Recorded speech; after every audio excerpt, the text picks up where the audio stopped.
अस्सलामुअलैकुम। DNA news के साथ मैं हूँ रिंचा राजपूत। ब्रेकिंग न्यूज़ खबर शामिल करते हैं। गढ़ी यासिन से हमारे नुमाइंदे ताज जुनेजो के गढ़ी यासिन के करीब गांव राजा खान मंगनेजो के प्रेमी जोड़े ने मीडिया को बताया कि मैंने अपनी रजा खुशी से साहिब मंगनेजो के साथ पसंद की शादी की है। अब मुझे और मेरे शोहर साहिब मंगनेजो को मेरा बाप, भाई और मेरी बरादरी वाले मौत मार धमकियाँ दे रहे हैं और मेरा साबका ससुर अली खान मुख्तियार, अहमद सादिक ताहिर, मोहम्मद खान शकील, वडेरो मोमिन रूहानी और डॉक्टर तैयाब मुझे और मेरे शोहर को मरवाना चाहते हैं। वो पुलिस को रिश्वत देकर मेरे शोहर साहिब मंगनेजो और इनके विरसाओं पर झूठे मुकदमा दर्ज करवाते हैं।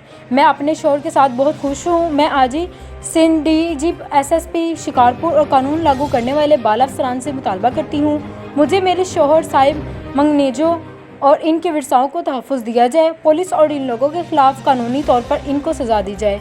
अगर मुझे मेरे शोहर साहिब मंगनेजो या इनके विरसाओं को कुछ भी हुआ तो इनके ज़िम्मेदार ऊपर दिए हुए नाम वाले होंगे।